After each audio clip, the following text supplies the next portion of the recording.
The Nurse Theorists, Portraits of Excellence, Volume 2. In this edition, we feature Dr. Pamela Reed. All of my accomplishments are in one way or another a tribute to the special people in my life. My parents, my siblings, my husband and children, my teachers and students. I grew up in Detroit, Michigan in the 50s and 60s. I was the oldest of 4 children and have 2 younger sisters and a younger brother. I had a very happy childhood and often reminisce about it. Growing up, I adored my parents and still do. They are wonderful role models and balance each other perfectly. My dad worked as a Detroit firefighter and held a second job. He worked 24-hour shifts as a fireman. I would talk to him on the phone when he was at work, and the day was special when my dad was home. He came from an artistic, hardworking family whose parents immigrated from Italy.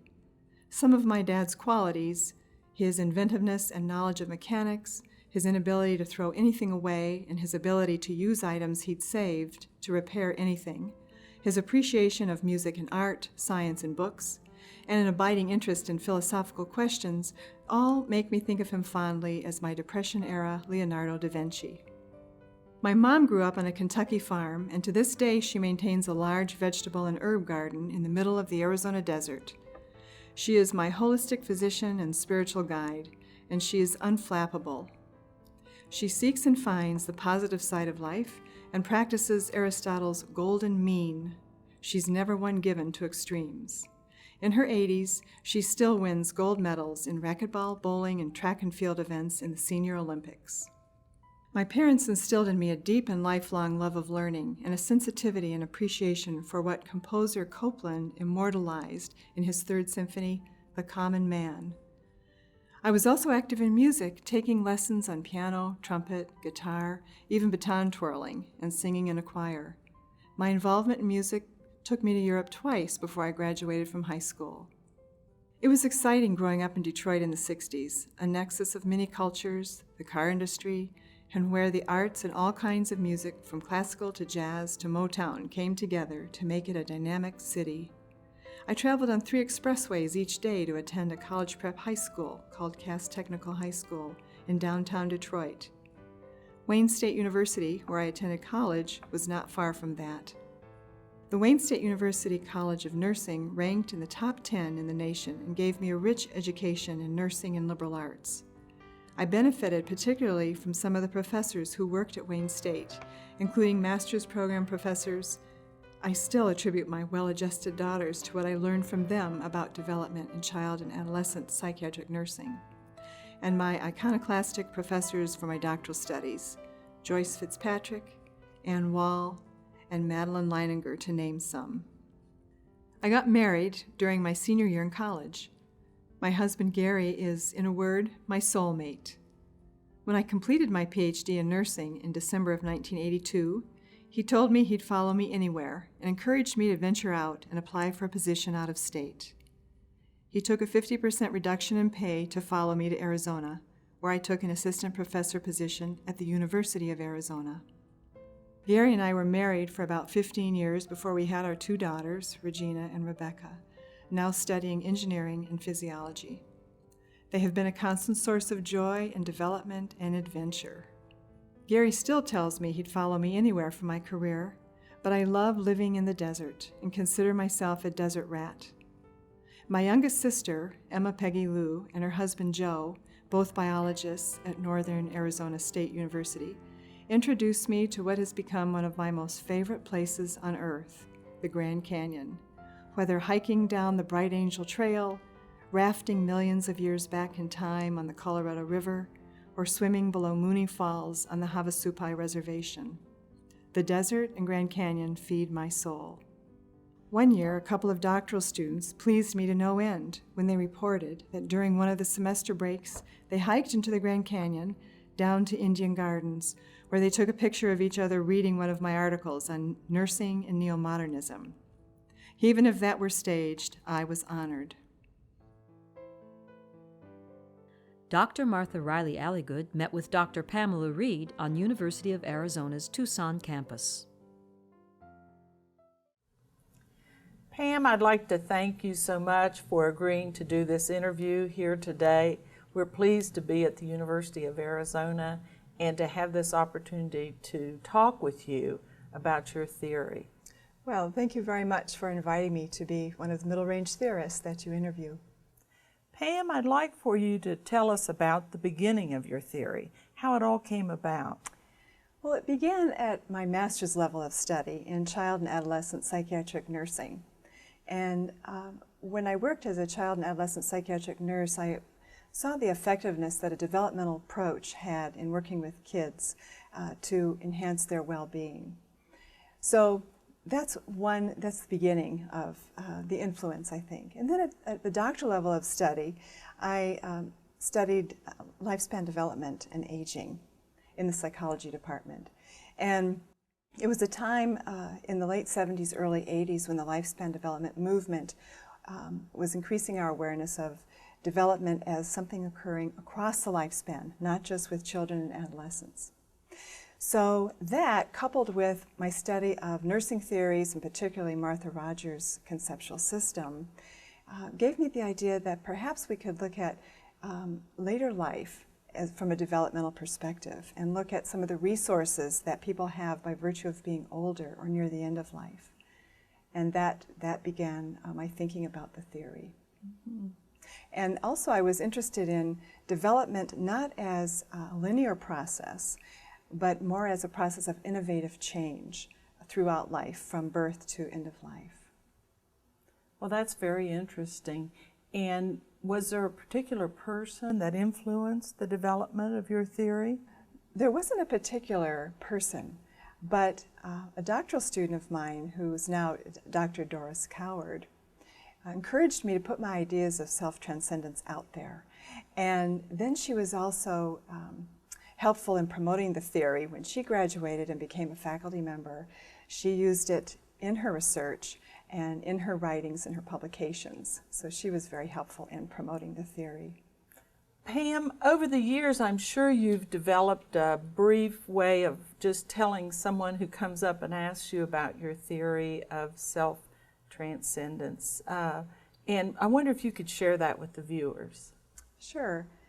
The theory posits that when we're confronted with our mortality through some life experience or serious health event, we possess the inner capacity to expand our boundaries in ways that can enhance our sense of well-being.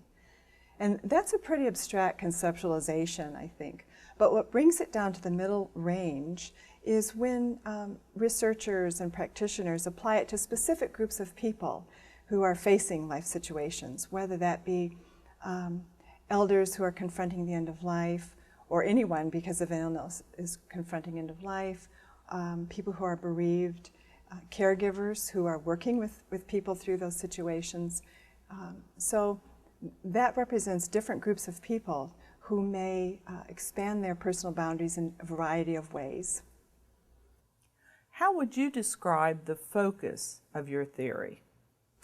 Well, the theory focuses on how people transcend their common boundaries to expand themselves, either intrapersonally, meaning in terms of their inner life, interpersonally, in terms of how they relate to others and their environment and nature, temporally, in terms of how they perceive time and deal with past, present, and future, and integrate the past and future into a fuller present, and transpersonally, in terms of reaching out beyond the self towards some purpose that's greater than the self, whether that's a belief in a God or a higher being or some spiritual phenomenon or other mystery of life.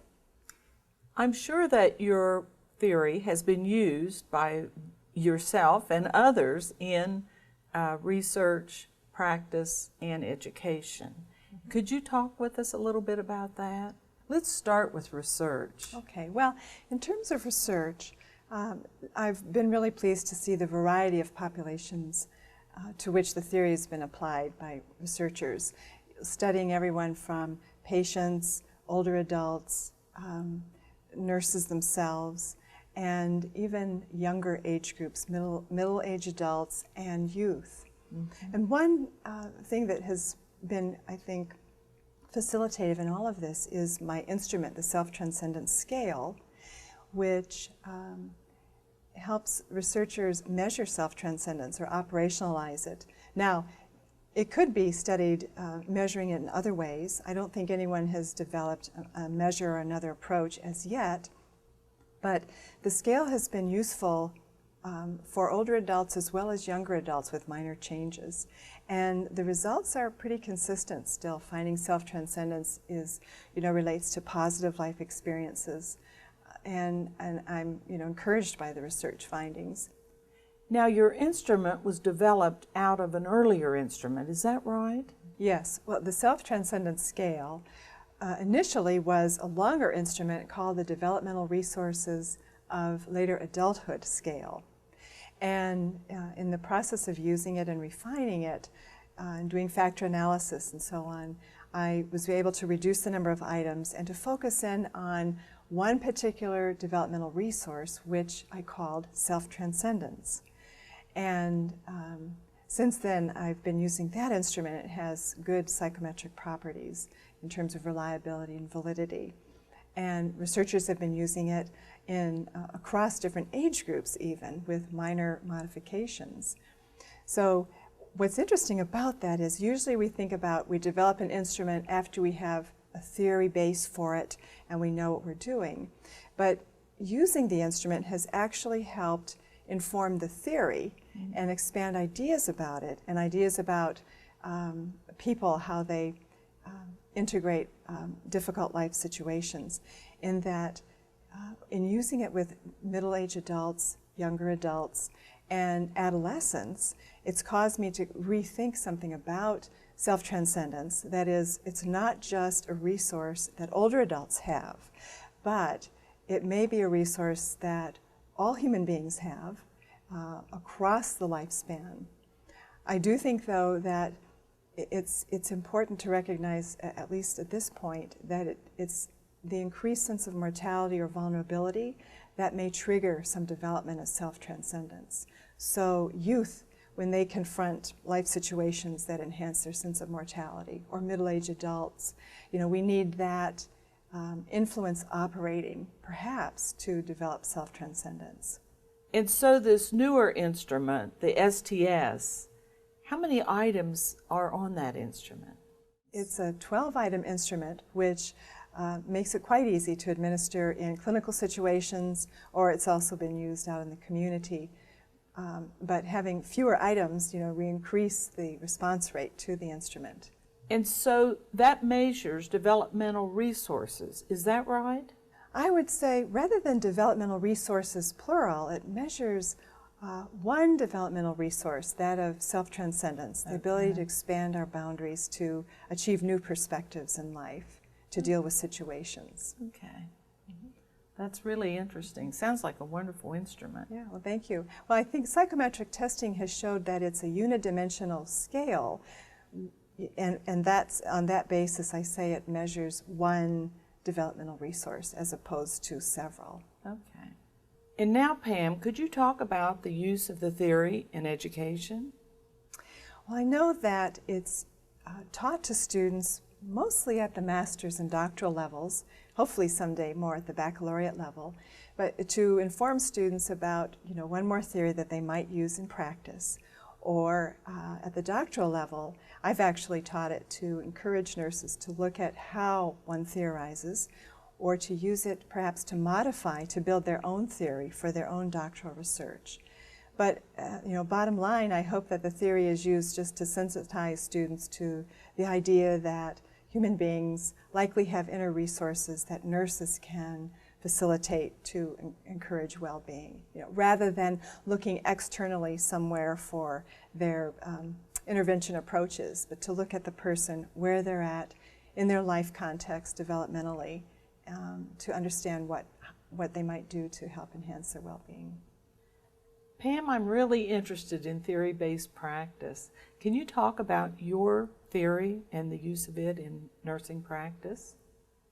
Well, I think the dimensions of self-transcendence outline some potential areas that nurses might use to enhance well-being or to facilitate self-transcendence in a way that enhances well-being in patients. For example, when we talk about expanding boundaries intrapersonally, the nurse might focus on ways that she or he could help the patient expand boundaries through prayer, meditation, visualization, ways that, journaling, ways that help a person get more in touch with their inner being and their beliefs and values.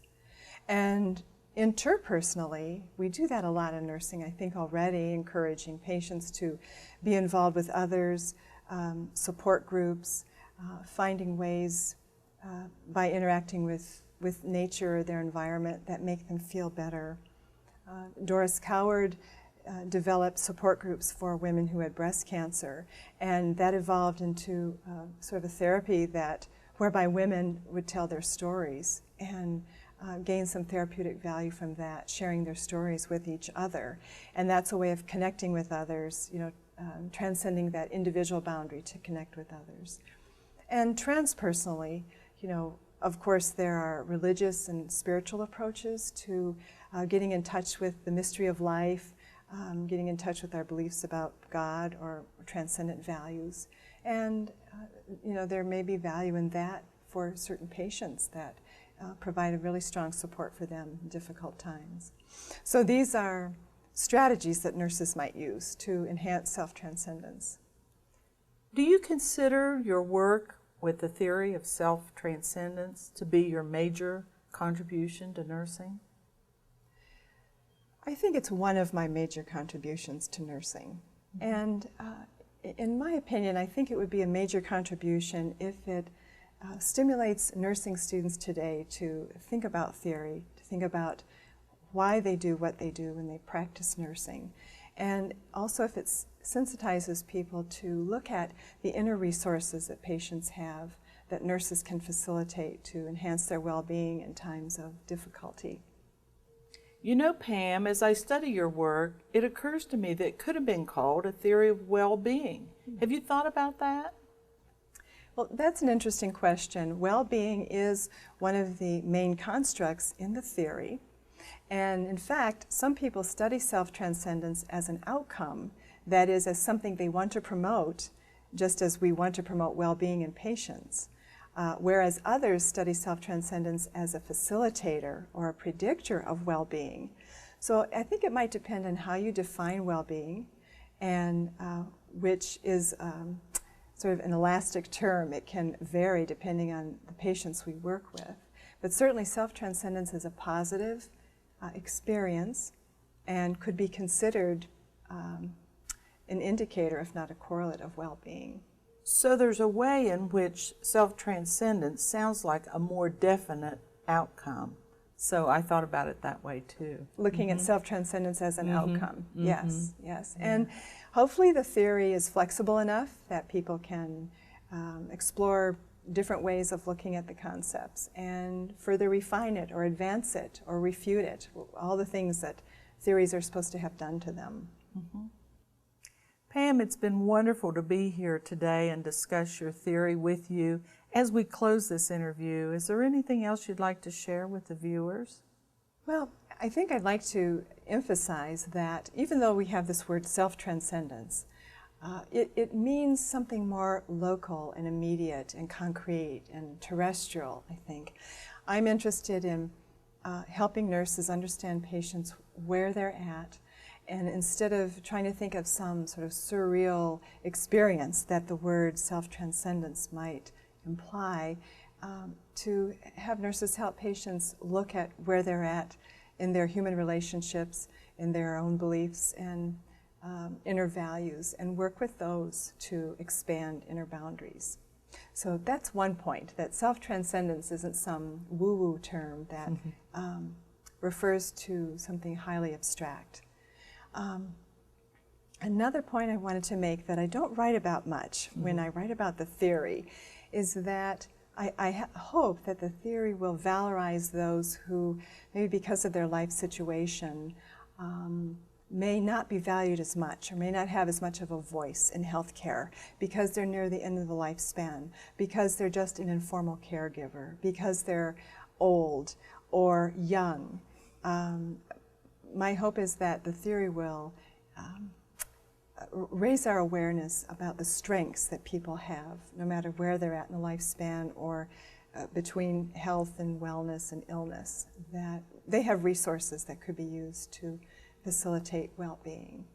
Pam, I want to thank you for agreeing to do this interview and for sharing with our viewers these thoughts today. I know that they're going to be so pleased to learn more about your theory and to be with you here at the University of Arizona. Thank you very much. Well, thank you. I've appreciated the opportunity. And just in the process of exploring the theory for this interview, has stimulated further thinking about the theory. Mm-hmm. I look forward toward widespread recognition among nurses of the value of theory as a lens that helps us discover new things about human health and well-being for nursing, and a recognition that everyone is a theorist, practitioner, researcher, educator, and that it's important to make our theories explicit, to share and critique them, and let them evolve.